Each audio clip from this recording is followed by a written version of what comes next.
Police ও দুষ্কৃতীদের ষড়যন্ত্রে হামলার আশঙ্কা, নিরাপত্তার অভাব বোধ করছেন বিচারকরা। কলকাতা হাইকোর্টের চিঠি দক্ষিণ 24 পরগনা জেলা জজের। ডায়মন্ড হারবারে বিচারকদের আবাসনে ঢুকে হামলার চেষ্টার অভিযোগ ডায়মন্ড হারবার জেলা আদালতের বিচারকদের। চিঠিতে পুলিশ আধিকারিকের নামও উল্লেখ রয়েছে এবং পক্সো মামলায় দেওয়া রায়ের প্রেক্ষিতে হুমকির অভিযোগ খতিয়ে দেখতে আদালতে জেলা বিচারক, পুলিশ সুপার এবং এসডিও।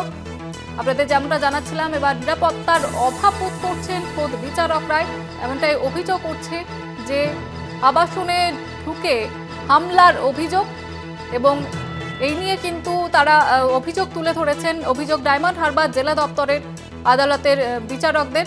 পুলিশ এবং দুষ্কৃতীদের ষড়যন্ত্রে হামলার আশঙ্কা করছেন তারা এবং নিরাপত্তার অভাব বোধ করছেন বিচারকরা। কলকাতা হাইকোর্টের চিঠি দক্ষিণ 24 পরগনা জেলা জজের।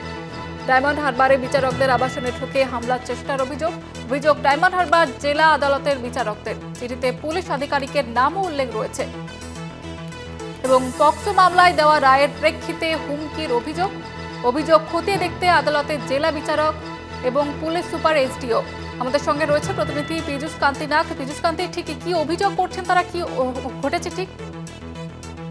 দেখো, ডায়মন্ড হারবার আদালতের বিচারকরা তারা নিজেদের নিরাপত্তার অভাব অনুভব করছে, এমনটাই অভিযোগ জানিয়ে কলকাতা হাইকোর্টে চিঠি দিলেন জেলা জজ।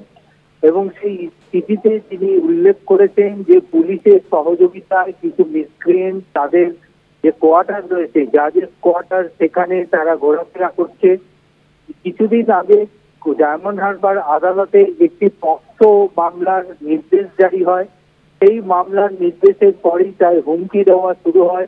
গত 8ই সেপ্টেম্বর রাত্রিবেলা বিচারকদের যে কোয়ার্টার, সেই আবাসনের আশেপাশে বেশ কিছু দুষ্কৃতীকে মুখে কাপড় বেঁধে ঘুরতে দেখা যায় এবং তাদের দাবি পুলিশের সহযোগিতায় তাদেরকে হুমকি দেওয়া হচ্ছে এবং তার সিসিটিভি ফুটেজ আছে বলেও এই চিঠিতে উল্লেখ করা হয়েছে। বিচারকদের এই নিরাপত্তার অভাব অনুভব নিয়ে কলকাতা হাইকোর্টের জেলা জজের চিঠিকে কেন্দ্র করে বিচার ব্যবস্থার উপর হুমকির বিষয়টি নিয়ে কিন্তু যথেষ্ট শোরগোল পড়েছে আইনজ্ঞ মহলে। কলকাতা হাইকোর্টের পক্ষ থেকে ইতিমধ্যে প্রশাসনের সঙ্গে যোগাযোগ করা হচ্ছে বলে হাইকোর্ট সূত্রে জানা যায়। ধন্যবাদ জানাবো পীযূষ কান্তি। আমাদের সঙ্গে ছিলেন প্রতিনিধি পীযূষ কান্তি নাগ।